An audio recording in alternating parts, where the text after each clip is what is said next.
Hello, my name is Izzy Samore, and this is my presentation for EDU 304, and this is the Educational Leader interview with Dr. Norma Cady. She is the Director of Accessible Education Center at the University of Oregon. We had a Zoom during the week, so this is us during the Zoom.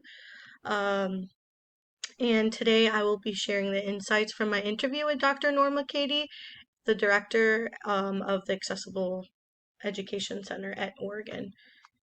Um, so I chose her and why she has an extensive experience supporting college students with disabilities and developing institutional policies to promote access and inclusion in higher education. So some of her roles and responsibilities. Dr. Cady oversees all operations of the Accessible Education Center, where her work blends student support with institutional advocacy. Her responsibilities include reviewing accommodation requests, training faculty on inclusive practices, and ensuring compliance with accessibility laws. A typical day involves meeting with students, consulting with her faculty, and pushing for systematic changes that remove barriers across campus. And then I included like a day-to-day, her typical day and what that looks like. Dr. Cady's leadership reflects both transformational and servant leadership styles. She motivates her team and empowers students by focusing on growth, collaboration, and equity. This balance aligns with Asana's distinction between leadership and management. Leaders inspire vision and direction, while managers ensure clarity and execution. And I cited that. But Dr. Cady embodies both roles, creating a culture of inclusion while managing her daily operations.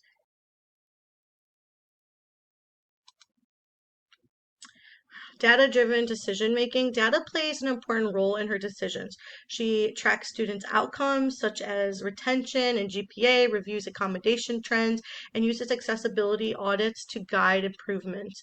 For example, when captioning requests are increased, her team initiated campus-wide training to make video content more inclusive. This shows how data informs learning objectives and leads to meaningful change.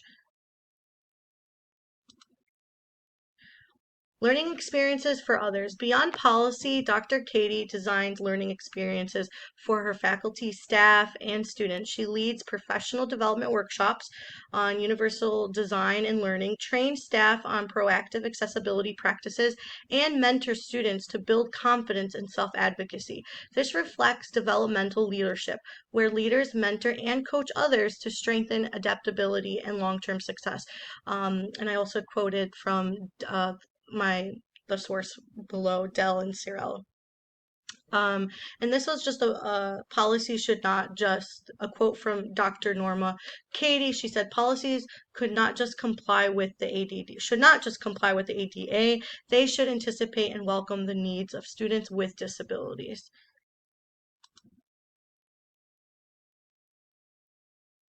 Assessment and evaluation. Her approach to evaluation is multi-layered. Student mastery is measured by success from after accommodations are implemented.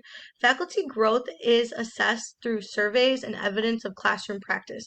Program effectiveness is tracked with data such as her service response times, adoption of accessible resources, and continuous evaluation ensures her center adapts and improves each semester or term.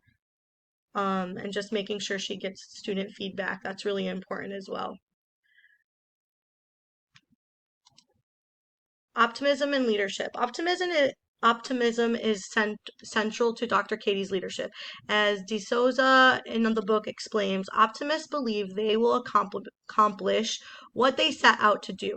And even if they encounter obstacles, they are not discouraged. That's page 133. Dr. Cady demonstrates this by reframing barriers as temporary and solvable. She also models that Mohnhan and Dawson, that was my source, call pragmatic optimism, balancing hope with realistic strategies to guide her team during challenges. how that leader advocates for others. Advocacy is at the heart of her role. Dr. Katie pushes for systematic reforms such as campus wide accessibility policies, while also empowering students to self advocate. She coaches faculty to adopt inclusive practices and supports staff in building equity focused mindsets. Her advocacy reflects to DeSouza in the book idea that optimism is about sustaining continuous action toward the goal of positive outcomes, page 134. By combining persistence with developmental leadership, she ensures others gain both resource and confidence.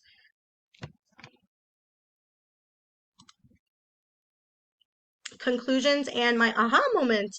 What stood out the most to me is that accessibility leadership is more than compliance, it's cultural transformation. Before I was taking this course, I often thought disability in terms of individual challenges. Through this interview, I realized how systematic barriers like inaccessible spaces or digital platforms can prevent full inclusion. My big aha moment is that effective leadership in this area combines data, optimism, and advocacy to create lasting institutional change. So I thought that was pretty important. I attached my references that I use, including the book, and oops, sorry. And then I just want to say thank you guys. Looking forward to seeing yours.